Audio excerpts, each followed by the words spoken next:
ko pa je potem ultramaratona konec opisano je dobro, da tukaj tekmujejo resni profesionalci, tudi nagradni skladi so dokaj visoki. To človek težko zmaga, se predstavljam, sila težko rezultatov, praktično note niti ni omenjenih, ampak kakšno je potem doma vprašanje, kak ti je šlo, kateri si bil,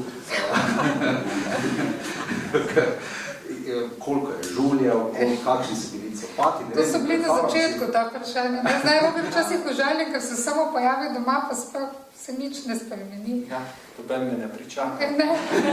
Ni godbe napihala, ni rdečega tepiha, ni torte sveže spečene. Tako da samo se pojavi, pa vse čas zdravo.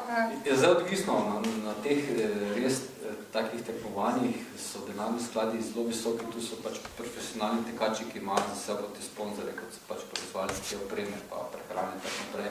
To je pač ta, bom rekel, elita, ki jih je mogoče 10%, ne? Potem pa smo vsi ostali, eni tudi taki, ki grejo čist poskusiti srečo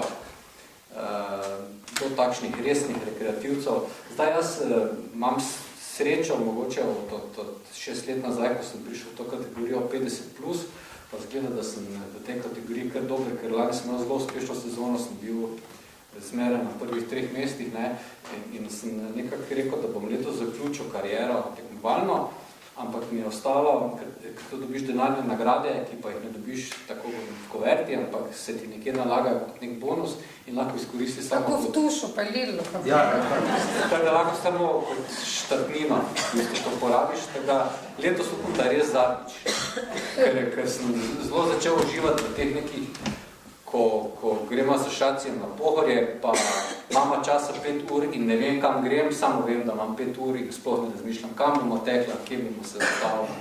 V bistvu tak mi je to postalo zdaj najlepši tek. Tako da rezultat ne, mi ne pomeni več toliko, kot mi je včasih.